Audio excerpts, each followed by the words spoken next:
You ever have one of those moments where the whole world just freezes? Yeah, that was me last Friday night. I walked into this little wine bar downtown, rain dripping off my coat, scanning the dim room for my blind date. My buddy Liam swore she was perfect for me, smart, funny, loved old movies, sounded good, right? I needed a distraction badly. Then I spotted her by the fireplace, twisting her wine glass stem. The soft light hit her cheek just right, her dark hair falling, exactly like I remembered.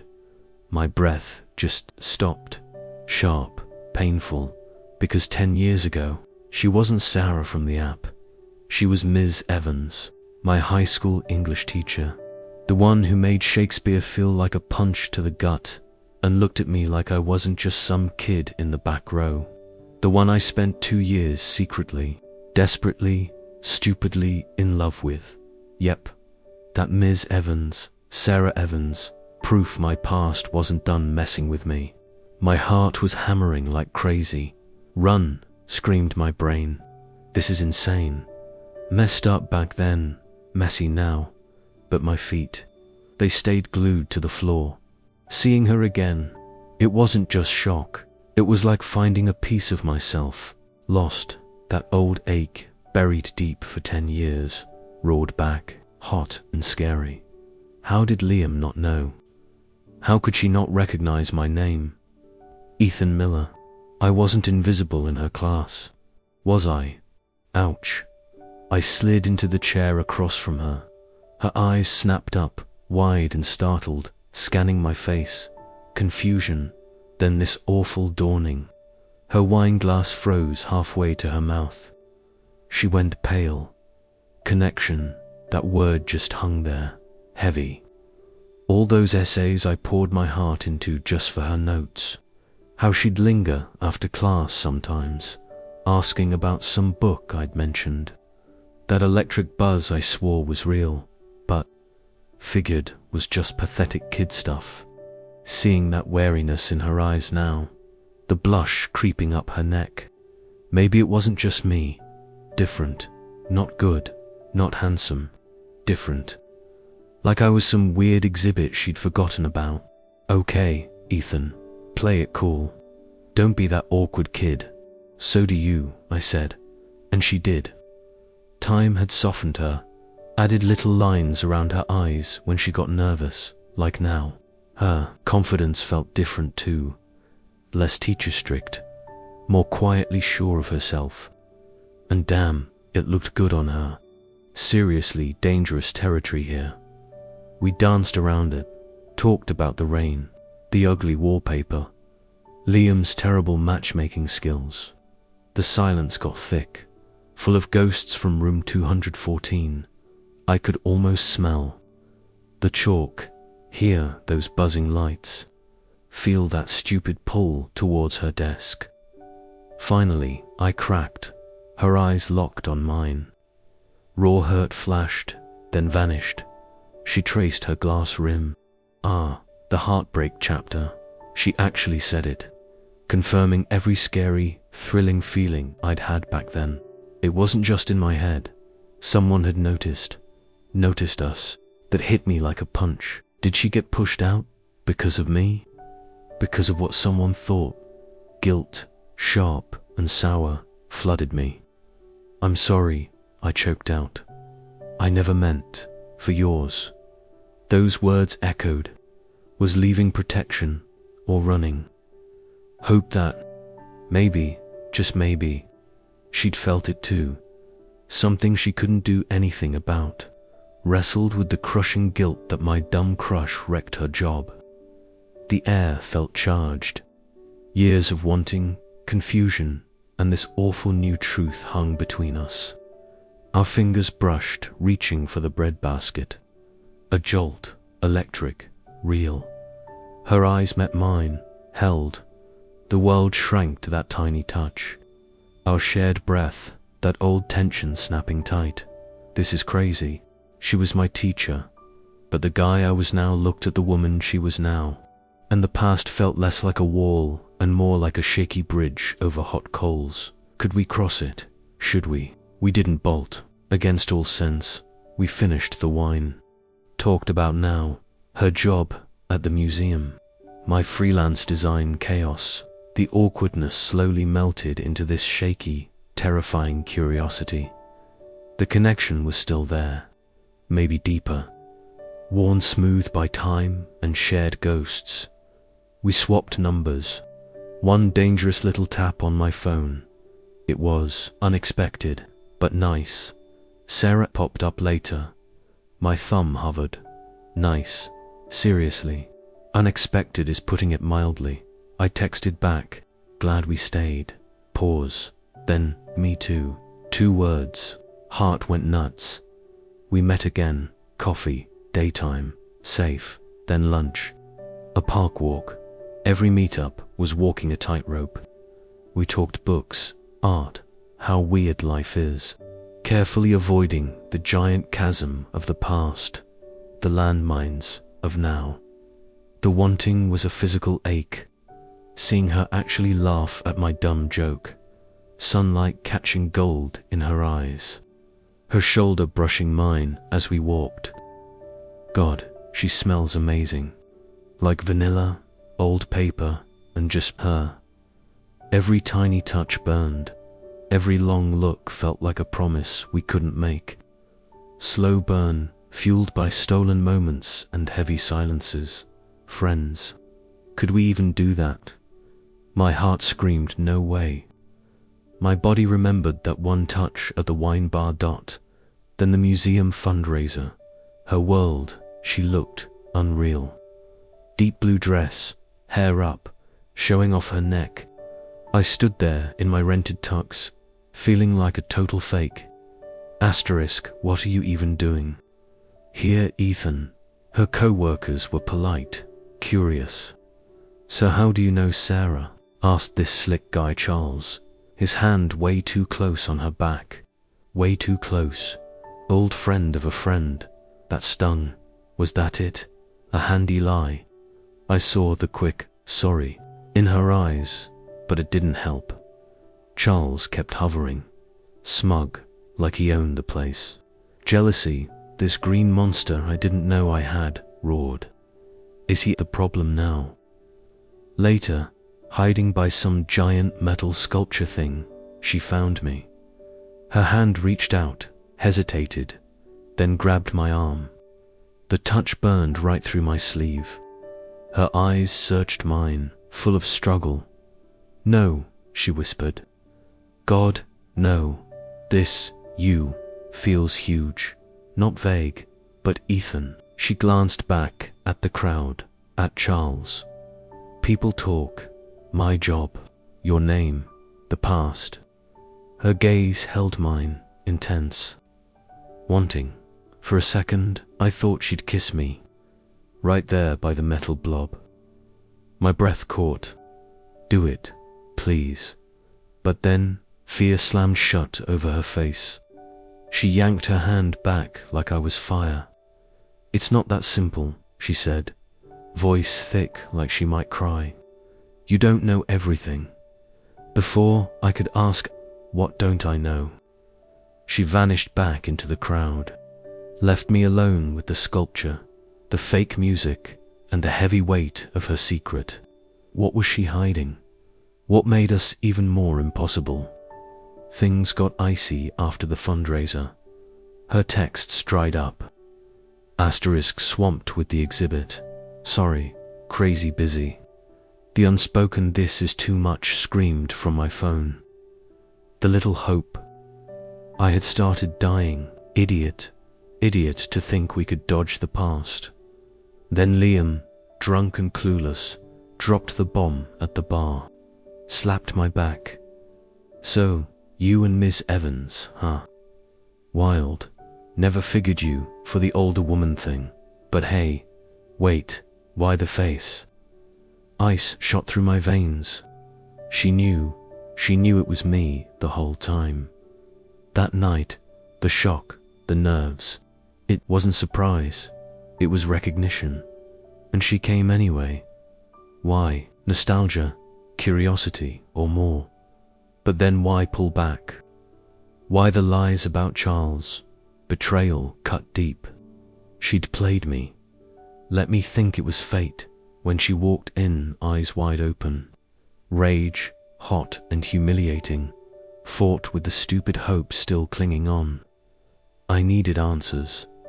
Now I showed up at her place, rain hammering down, matching my mood. She opened the door, eyes wide, surprise, fear, hurt flashed on her face. No, God, no. Liam said your name, yea, and, yea, I remembered you. How could I forget? She hugged herself, looking small in the doorway. I came because I wanted to see you, wanted to know what happened to that quiet kid with the old soul eyes. I thought, maybe enough time passed, we could be friends, something safe. She laughed, sharp and brittle. I was so dumb. The second I saw you, safe went out the window. It all flooded back. She took a shaky breath, tears starting.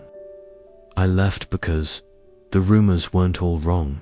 Not that anything happened, God no, but about how I felt near the end. Ethan, I felt it too. That pull, that thing, it scared me to death. I was your teacher. It was wrong. So wrong. Leaving wasn't just about the complaint. It was running from me, from what I felt for an 18-year-old kid. She covered her face, and seeing you now, it's stronger. And that terrifies me more than any gossip. Because how can something that started so wrong ever be okay? Asterisk, her words hung there, raw and brutal. The room tilted. She had felt it all those years. The wanting I thought was just mine. It wasn't. Everything shifted. The whole forbidden teacher-student thing wasn't just history. It was the screwed up root of something real that never got a chance. And she'd carried that guilt, that fear, that truth alone for 10 years. My anger vanished, replaced by this wave of aching tenderness. She didn't lie to hurt me. She lied because she was terrified. Terrified of the past, terrified of her own heart, terrified of wrecking everything now. I stepped inside, shut the door on the storm, gently pulled her hands from her face. Her cheeks were wet, her eyes wide open and scared, a look I'd only seen hints of before. I cupped her face, my thumb wiping a tear. The touch zinged through, me steadying. Sarah, I said, voice rough, look at me. We're not in that classroom. I'm not 18. You're not my teacher. We're just two people who'd found something real in the worst possible way, then spent 10 years apart because it was the only choice then. Deep breath, biggest gamble of my life. Is it the only choice now? Keep running, let fear win again, or do we finally get to see what this is? No titles, no past hanging over us, just Sarah and Ethan. She leaned into my hand, a shaky breath, escaping. The fear was still there, fighting the hope, all those years of bottled up want. I saw the war in her eyes, the ghosts of room 214 verses, the chance for something new, built honest this time. She searched my face. For what? Forgiveness, guts, proof, silence, just rain and my heart trying to break free. Please, choose us, choose me then, slowly, a shift. The fear didn't vanish, but it met its match. A spark of the strong woman I remembered from the front of the class. A tiny, wobbly smile touched her lips. She put her hand over mine, holding it against her cheek. That word was a whisper, a promise. Relief, sweet and huge, washed over me. I leaned in slow, giving her space. Her eyes closed. The first touch of my lips on hers was soft, a question. Her answer was a sigh, her mouth opening under mine. Not fireworks. Coming home. 10 years of wanting poured into one searing touch. Warmth, forgiveness, the scary thrill of a future wide open. Her arms wrapped around my neck, pulling me closer, kissing me deeper. The rain, the past, the world outside, it all faded. Just this, just her, just us, finally jumping off the edge. Together, it wasn't some perfect fairy tale. We didn't ride into the sunset. We walked into the messy, complicated light of day. Yeah, there were whispers. An awkward run-in with Charles. A tense meeting with her museum boss after some blurry photo hit the web. Former teacher reunites with old student. We faced it, together. Honesty was our shield this time. Sarah stood tall, voice steady, explaining the past, the years apart. The fact we were just two adults now, building something now. I stood right beside her. The storm blew over. Scars stayed sure. The guilt she carried sometimes shadowed her. The memory of that old power gap, even buried, reminded us to be careful. But the love, that deep, hard-won thing built in fire and time that burned brighter, stronger. We don't live in some perfect bubble. Sometimes, catching her grading papers, she tutors now. I see a flicker of the old Ms. Evans, a little smile playing on her lips. Sometimes I call her Ms. Evans just to tease, and she swats my arm, but her eyes light up. We built something, real, brick by painful brick, on the wreckage of a dangerous start. It's not easy. Love that starts in the shadows has to fight harder in the light. But every morning I wake up with her head on my chest, smelling like vanilla and old books. I know it's worth every second. She wasn't just my teacher. She was the lesson I kept learning, the heartbreak that led me back, the dangerous, beautiful second chance I almost walked away from. And finally, after all this time, she's just Sarah. Things were good. Really good. Waking up to Sarah's messy hair on my pillow, the smell of her coffee mixing with my toast. It felt like breathing after years underwater. We laughed about Charles's sour face at the museum gala. We ignored the sideways glances at the coffee shop. We even survived meeting her mum, who just hugged me tight and whispered, "You've been the ghost in her stories for 10 years, Ethan. Be real now." Hope felt solid, anchored. Then came the positive test. Sarah found me staining the deck. Her hand shook, holding that little plastic stick. Her face, pure white terror. Ethan was all she got out. My brain short-circuited, pregnant. Joy punched me first, fierce and bright. Then, cold dread, her job, the whispers, my freelance chaos, her age. She was staring at me like I held a verdict. "Say something," she whispered, voice cracking. I dropped the stain brush. Sticky fingers be damned, and pulled her in. I breathed into her hair, feeling her tremble. "Okay, we figure this out." Together, she crumpled against me, relief and fear soaking my shirt. But later, staring at the ceiling, doubt crept in. Could I be what she needed? What this kid needed? Or was I still that scared kid from room 214? The next twist hit like a sucker punch 2 weeks later. Doorbell rings. Some guy in a rumpled suit, holding a wilting bouquet. Sarah froze beside me, her knuckles white on the doorframe. She choked out. My gut clenched. Ex-husband, the one she never talked about except in clipped, past tense sentences. He gave me a stiff nod, eyes flicking over me like I was furniture. Sarah heard things, thought I should check in. His smile didn't reach his eyes. Heard things, yeah right. He'd tracked her down. Later, Over Sarah's third cup of tea, the story spilled. Robert wasn't just an ex. He was the source of the anonymous complaint 10 years ago.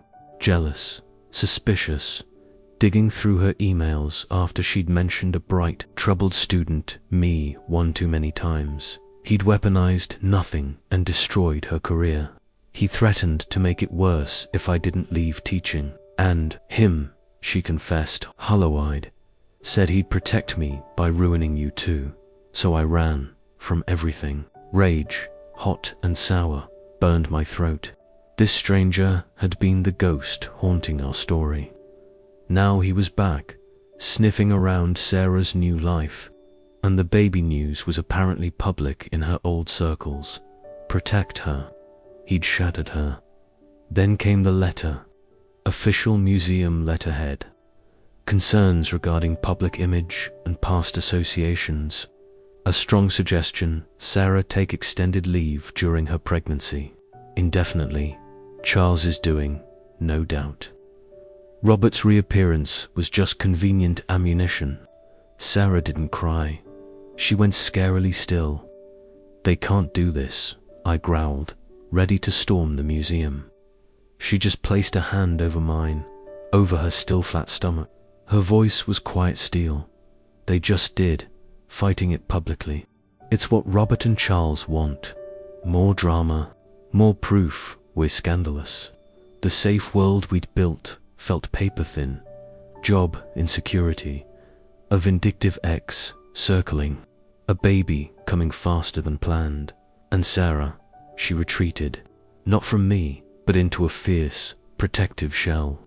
Planning, budgets, researching remote work, silently absorbing every blow. It scared me. Where was the woman who'd whispered together in the rain? Was she slipping back into survival mode? Running again? One night, I found her sitting in the dark nursery tubby, an ultrasound picture glowing on her phone. Her shoulders shook silently. I knelt beside her. Talk to me, Sarah, please. She finally looked at me, raw exhaustion in her eyes. Tired, Ethan. Tired of the past clawing at us. Tired of being afraid. This baby, her hand pressed against her stomach, deserves better than parents hiding from shadows. But I don't know how to stop fighting ghosts. Her words cracked something open in me. My fear wasn't about diapers or money. It was deeper, inherited. My old man bailed before I was born. That fear of becoming him, of failing, of being left. It was poisoning our now. I took the ultrasound, traced the tiny, blurry shape. Me neither, I admitted, voice thick. But I'm not running. Not from you. Not from this kid. Not even from Robert. I met her gaze, forcing the old fears down. The ghosts win if we let them scare us apart. Let's be terrified together. Loudly a flicker. Then the ghost of her old, defiant classroom smile. Loudly, she echoed, a spark returning. What does that look like? The plan was reckless, beautifully reckless. We called the museum director, not to beg, to inform. Sarah's voice was clear, calm, and broadcast on speakerphone. My personal history is just that personal. My work speaks for itself. I'll be taking maternity leave, per policy, and I fully intend to return. Any attempt to make my personal life a professional liability will be met with legal action. Click, silence. Then Sarah let out a shaky, exhilarated breath. Okay, that felt loud. We didn't fight, we documented. Every unwanted call, every casual drive-by, sent. A formal cease and desist. Let the law be our shield. The fear didn't vanish. The road ahead is still messy, but driving to our first proper prenatal appointment, Sarah reached over, lacing her fingers through mine. Her engagement ring caught the sunlight. You know, she said softly, watching the city blur past, maybe the bravest thing isn't outrunning the past. Maybe it's building something so damn good on top of it that the ghosts get buried. I squeezed her hand, the ultrasound photo warm in my pocket. The future wasn't a sunset. It was a sunrise, messy, uncertain, blindingly bright. And ours, finally, truly, scars and all.